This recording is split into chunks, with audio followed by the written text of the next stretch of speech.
গোপালগঞ্জে যে কান্নাগুলো দেখলাম, কালকে স্কুলের আশেপাশে মা বাবার যে কান্না, আপনি কিভাবে পরিস্থিতি মানসিকভাবে সামাল দিলেন এই পরিস্থিতি? আহ ধন্যবাদ আরে ভাই। সারা পৃথিবীর সব মানুষের মধ্যে একটা কমন বিষয় হচ্ছে যখন তারা মা বা বাবা হন, মানে সব মা বাবা কিন্তু একই রকম অনুভূতি নিয়ে পৃথিবীতে বসবাস করেন, মানে সে যে শ্রেণীরই হোক। তো আমার তো মানে বাচ্চাকে স্কুলে দিয়ে আসা নিয়ে আসার সেই স্মৃতি আছে। কালকে মনে হয় নাই যে মানে আমার বাচ্চা না। আমার মনে এটা কারোরই মনে হয়নি। মানে দম বন্ধ হয়ে আসছিল এবং প্রচন্ড মাথা ব্যথা করছিল, দম বন্ধ হয়ে আসছিল। আ মানে নিজেকে খুব সুস্থ মনে হচ্ছিল না এবং আ Facebook টা বন্ধও করতে পারছিলাম না, আবার দেখতেও পারছিলাম না। ভীষণ মানে কষ্ট পাওয়ার পাশাপাশি খুব লজ্জিত এবং অপরাধীও লাগছিল যে আমরা মানুষ। এরকম একটা সময়ে মানে অসহায় মানুষের পাশে কিভাবে দাঁড়াতে হয়, সেই মানবিকতাটুকুও আমাদের ভেতর নাই। মা-বাবারা কিরকম পাগলের মতো সন্তানকে খুঁজছে, আবার সন্তানরা মানে আগুনে পোড়া শরীর নিয়ে অতটুকু ছোট, ছোট বাচ্চারা মানে হেঁটে বেরিয়ে আসছে আর লোকজন সেটা ভিডিও করছে। একটা গাড়ি বা কেউ পানি নিয়ে বা কোনোভাবে কেউ সাহায্য করছে না। কিন্তু ভিডিও করছে সবাই, ভিড় করছে। মানে মানে এটা মেনে নেয়া যায় না কোনো কিছু। পুরো ঘটনাটা মানে শুরু থেকে শেষ পর্যন্ত এটা এটা আমাদের মনে হয় যে অনেকদিন আমরা আহ এই ট্রমা থেকে বেরোতে পারবো না। একদমই না। এবং মনে হচ্ছিল যে বাচ্চা স্কুলে যাবে, বাচ্চা দিয়ে আসার পরে বাচ্চাকে আবার আনতে যাওয়া। এটা যে কি মানে ভয়াবহ একটা বিষয়, মানে আতঙ্ক হয়ে গেছে। কারণ আমার স্মৃতি আছে আমি বাচ্চাকে স্কুলে দিয়ে আবার আমি আনতে যাই। আমি কখনো ড্রাইভারের কাছে ছাড়তাম না। আমার বাচ্চারা যখন স্কুলে গেছে। তো আমি আনতে গিয়ে একটু আগে গিয়ে হয়তো গেটের সামনে দাঁড়িয়ে আছি। তো বাচ্চা যখন বেরিয়ে আসা ধরেন ১ মিনিট ২ মিনিট পার হয়ে গেলে আমি ঘড়ি দেখছি, এরকম করে তাকিয়ে দেখছি যে বাচ্চা কোথায়। তো হয়তো কখনো দেখা গেছে ৫ মিনিট ১০ মিনিট দেরি হয়ে গেছে। আমি কিন্তু উসখুস করছি যে আমার বাচ্চা বেরোচ্ছে না কেন? তারপর যখন দূর থেকে দেখছি বাচ্চাকে, আমার বাচ্চা আমাকে একটা হাসি দিচ্ছে, আমি বাচ্চাকে দেখে একটা স্বস্তি পাচ্ছি, হাসি পাচ্ছি। আমার মনে হয় যারা মা-বাবা হয়েছেন, এই অনুভূতি যে কত বড় একটা স্বস্তির, শান্তির। এবং আমার খালি কালকে মনে হয়েছে যে ওই মা-বাবারা বাচ্চাটাকে আনতে গিয়ে বাচ্চাকে পাচ্ছে না। আবার অনেক বাবা-মাও কিন্তু ওখানে হতাহত হয়েছেন, মারা গেছেন। মানে এই যে সন্তানকে খুঁজে পাচ্ছে না এবং তারপর যখন পেয়েছে সেটার যে কি অবর্ণনীয় অবস্থা, এটা কোনো মা-বাবা আমি মনে করি যে এর চেয়ে অভিশাপ কিছু হতে পারে না। মানে ভয়ংকর। এবং সেরকম একটা অবস্থায় আহ চিকিৎসা ব্যবস্থা বলেন, এরকম ঘটনায় যারা আহত তাদেরকে চিকিৎসা দেয়ার জন্য যে যোগাযোগ ব্যবস্থাটা তৈরি করা, অ্যাম্বুলেন্স সার্ভিসটা দেয়া, তাদের জন্য ঠিকমতো পানিটা সরবরাহ করা, রক্ত সরবরাহ করা, মেডিকেল সাপোর্ট, মানে সকল কিছু মিলিয়ে মনে হলো যে রাষ্ট্র একটা বিমাতা সুলভ শুধু না, নিষ্ঠুর আচরণ করলো।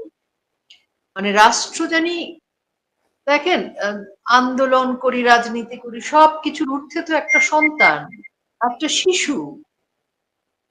মানে সবকিছুর ঊর্ধ্বে একটা ছোট্ট পরীর মতো, ফুলের মতো বাচ্চা। তো সেই বাচ্চাদের এরকম পোড়া শরীর নিয়ে বাচ্চাদেরকে নিয়ে রাষ্ট্রের দায়িত্বহীনতা, খামখেয়ালিপনা এবং সেনাবাহিনীর যে আবারও এক ধরনের প্রচন্ডতম বলা যায় যে নজিরবিহীনভাবে আহ শব্দ খুঁজে পাচ্ছি না, স্বৈরাচারী বলবো না নৃশংস বলবো, সারাদিন ধরে যা ঘটলো আর কি। আমার এখন পর্যন্ত ঘুম হয়নি, এবং যাদের সাথে কথা বলছি সকলেরই একই কথা যে এই ঘটনাটা কেন ঘটলো। ঢাকা শহরে একটা গাড়ির ড্রাইভিং শেখার জন্য দূরে যেতে হয়, যে বাবা আমি নতুন ড্রাইভার, আমি শিখছি, আমার কারণে যদি কারো কিছু হয়। সেখানে একটা যুদ্ধ প্লেন, সেটা লোকালয়ের মধ্যে, সেটার প্রশিক্ষণ চলছে এবং সেটা পড়ে গেল। পাইলট আলাদা করে প্যারাসুটে জাম্প করলেন। তারপর স্কুলে যখন পড়লো, সেই লাশ, কতজন আহত নিহত, সেটা নিয়ে একটা পলিটিক্স। রক্ত দিতে গেল, রক্তের প্রয়োজন, আমাদের ছাত্রলীগের ভাইরা হামলা মামলার ঝুঁকি নিয়ে রক্ত দিতে গেলেন। সেখানে তাদেরকে আবার বিএনপির ছাত্র দলের ছেলেরা তাদেরকে আবার হামলা করলো। তারপরে হাসপাতালে জামাতের আমিরকে দেখলাম ভীষণ বড় জমায়েত নিয়ে সেখানে তিনি গেলেন। কেন? তাকে ওখানে গিয়ে ভিড় করতে হবে কেন? আমরা দেখলাম একজন ডাক্তার হাত জোড় করছেন, একজন লেডি ডক্টর, তিনি হাত জোড় করে খুবই কান্না কণ্ঠে মানে মানে ভীষণ রিকোয়েস্ট করছিলেন যে আপনারা ভিড় করবেন না, ভিড় করবেন না। এবং মির্জা ফখরুল ইসলাম আলমগীর তিনিও এরকম ভিড় করে গেলেন, হাত নাড়তে নাড়তে, অ্যাজ ইফ এটা একটা জনসভা, ওখানে গেলে ভোট বেড়ে যাবে। মানে সব জায়গায় রাজনীতি করতে হবে, মানবিকতা কি নাই বাংলাদেশে? শেষ। এবং উপদেষ্টাদের এক একজনের আচরণ, সবচেয়ে মানে আমি একবারই বলে যাচ্ছি আসলে, জানি না আপনি প্রশ্ন করবেন কিনা, মানে কি বলবো। এবং বাচ্চারা রাস্তা দিয়ে হেঁটে আসছে। সামাজিক যোগাযোগ মাধ্যমে একজন কিন্তু সেই ছবিটা, সেই গানটা শেয়ার করেছেন, একদিন ছুটি হবে, সেই যে ছুটির ঘন্টা ছবিটার গান, বাচ্চাদের নিয়ে আর কি। এবং এই যে আপনি যে বললেন না, এই যে প্রশ্ন আমাদের তথ্য পাওয়ার অধিকারের সমস্যা থেকেই কিন্তু আজকে সারাদিন যে ঘটনাগুলো ঘটলো, তারা বলছে তাদের তথ্যটা দেওয়া হচ্ছে না, কতজন মারা গেছেন এখন তো কেউ জানে না, এবং বাচ্চাদের শরীরটা গলে গেল কেন, এমন কি ছিল? অনেক অনেক অভিভাবক বলেছেন তার বাচ্চার শরীরটা গলে গেছে। অনেক প্রশ্নের জন্ম দিয়েছে। আপনি বাচ্চাদের কষ্ট, বাচ্চাদের অবর্ণনীয় পুড়ে যাওয়া দৃশ্য আমরা যদি মানে মানবিক জায়গা, মায়ের দৃষ্টিতে দেখি, এরপরেও কিন্তু কথা আছে তো। আমরা দেখছিলাম গোপালগঞ্জকে ঘিরে ফেলেছে। গোপালগঞ্জে কিন্তু সোশ্যাল মিডিয়ায় আমরা দেখছিলাম, খুব কথা হচ্ছিল যে শুধু যুদ্ধ প্লেনটা পাঠানো বাকি, বিমান বাহিনীর যুদ্ধ প্লেন গোপালগঞ্জে পাঠানো বাকি আছে, আর সবই গেছে। এবং গোপালগঞ্জে তারা নিশ্চিহ্ন করে দেবে, গুড়িয়ে দেবে। বুলডোজার যে নিতে পারবে না সেটা তো প্রমাণিত হয়ে গেছে। নদী পথে বলেন, সড়ক পথে বলেন, সবকিছুতে তারা ব্যর্থ। তো বাকি আছে বিমান বাহিনীর যুদ্ধ প্লেন। সেটা নিয়ে কথা হচ্ছিল সোশ্যাল মিডিয়ায় যে এখন যুদ্ধ প্লেনটা শুধু পাঠানো বাকি। কে জানে এই যুদ্ধ প্লেনের গন্তব্য গোপালগঞ্জ ছিল কিনা? গোপালগঞ্জের সমাধির উপরেও তো এটা পড়তে পারত। এখন এরকম কথা যদি বলি সেটা তো খুব বাড়াবাড়ি হবে না, তাই না? এই যুদ্ধ প্লেনটা মানে যেভাবে যে প্রক্রিয়া উঠছিল, যে প্রক্রিয়ায় সে নেমে গেছে, সবকিছু মিলে যে সমস্ত প্রশ্নের জন্ম দিচ্ছে।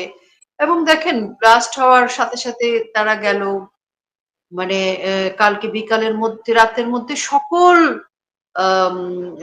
প্লেনের সকল ছোট ছোট ছোট ছোট অংশ, মানে যেগুলোকে বলা হয় আলামত, সকল কিছু কিন্তু তারা সরিয়ে ফেলেছে। নিরপেক্ষ তদন্তের কথা উঠছিল, সেই তদন্তের তো ধারে কাছে নেই। পুরো জায়গাটা কিন্তু তারা ক্লিয়ার করে ফেলেছে। বিকেলবেলা বললো যে রেস্কিউ করা শেষ, এখনো ডেড বডি বা কিছু নেই। তাহলে রাতের বেলা অ্যাম্বুলেন্স কার জন্য গেছে? রাতের বেলা অ্যাম্বুলেন্সে করে কি গেছে? ওই যে মাইলস্টোন স্কুলের ছোট ছোট বাচ্চারা, তারা তো চিৎকার করে করে বলছিল যে আমরা দেখছি এক একটা ব্যাগে 7টা 8টা করে গলে যাওয়া, ভেঙে যাওয়া, টুকরো টুকরো হয়ে যাওয়া ডেড বডি তুলে তুলে নিয়ে যাচ্ছে। তো যখন ঘোষণাই করলো যে আর কোনো দেহাবশেষ নেই বা আর কোনো আহত নিহত নেই, তাহলে রাতের বেলা এরকম মানে চুপিসারে অ্যাম্বুলেন্স নিয়ে যাওয়ার ব্যাখ্যা তো জনগণ চাইতেই পারে। এবং কতজন মারা গেছে স্টুডেন্ট যারা মানে মাইলস্টোন স্কুলের কলেজের সিনিয়র সেকশনের যারা স্বেচ্ছাসেবকের কাজ করেছে, তারাই তো একেকজন বলছে যে তারা কতজন করে দেখেছে। মানে এবং ২ ক্লাসরুম মিলে বা ক্যান্টিন মিলে কতজন সেখানে ছিল। তাদের সূত্র মতেই তো ২৩১ জনের উপরে মারাই গেছে। মানে স্পট ডেড, আহত তো আছে। তো এরকম কথা যখন তারা বলছে, আমরা তো তাদের তথ্য নিয়ে বলছি। তাহলে সরকারের সে ১৮ থেকে ১৯ এর উপরে যাচ্ছে না। তো এই যে ভয়াবহতা, এই মিথ্যাচারগুলোর প্রয়োজন কি ছিল? যদি এটা নিছকই একটা দুর্ঘটনা ঘটে, তাহলে দুর্ঘটনাকে তো আপনি দুর্ঘটনার হিসাবেই আপনাকে হ্যান্ডেল করতে হবে রাষ্ট্রীয় পর্যায়ে। এখন দুর্ঘটনাকে আপনি অত্যন্ত আম আ খুব গভীরভাবে ষড়যন্ত্রের মতো করে রাগ-ঢাক করে চুপিসারে কেন? আপনাকে লাশের সংখ্যা, মৃতের সংখ্যা কেন কমাতে হবে? কেন লুকিয়ে নিয়ে যেতে হবে? যদি এটা শুধুই মাত্র একটা দুর্ঘটনা হয়। এনোনিমাস একটা পেজ থেকে বলছিল যে দুর্ঘটনা ঘটলে তো আমাদের আইন শৃঙ্খলা রক্ষাকারী বাহিনী কি সচেতন ছিল? অবশ্য তাদেরকে আমরা দোষ দিতে পারি না। পুলিশ, সেনাবাহিনী, নৌবাহিনী, বিজিবি। কারণ তারা আমরা দেখছি যে এনসিপি কে প্রোটোকল দেওয়ার জন্য এবং গোপালগঞ্জকে ধরাশায়ী করবার জন্য সাধারণ জনগণকে, আওয়ামী লীগের সমর্থকদেরকে, বঙ্গবন্ধুর সমর্থকদেরকে ধরপাকড় করবার জন্য, মারবার জন্য, গ্রেফতার করবার জন্য তারা এত ব্যস্ত। দেশে যদি এখন কেউ আক্রমণও করে তাদের দেখার সময় নেই। মানে সব সারা পৃথিবী একদিকে, গোপালগঞ্জ এবং আওয়ামী লীগের লোকজন একদিকে, আর এনসিপি কে প্রোটোকল দেয়া, প্রোটেকশন দেয়া একদিকে।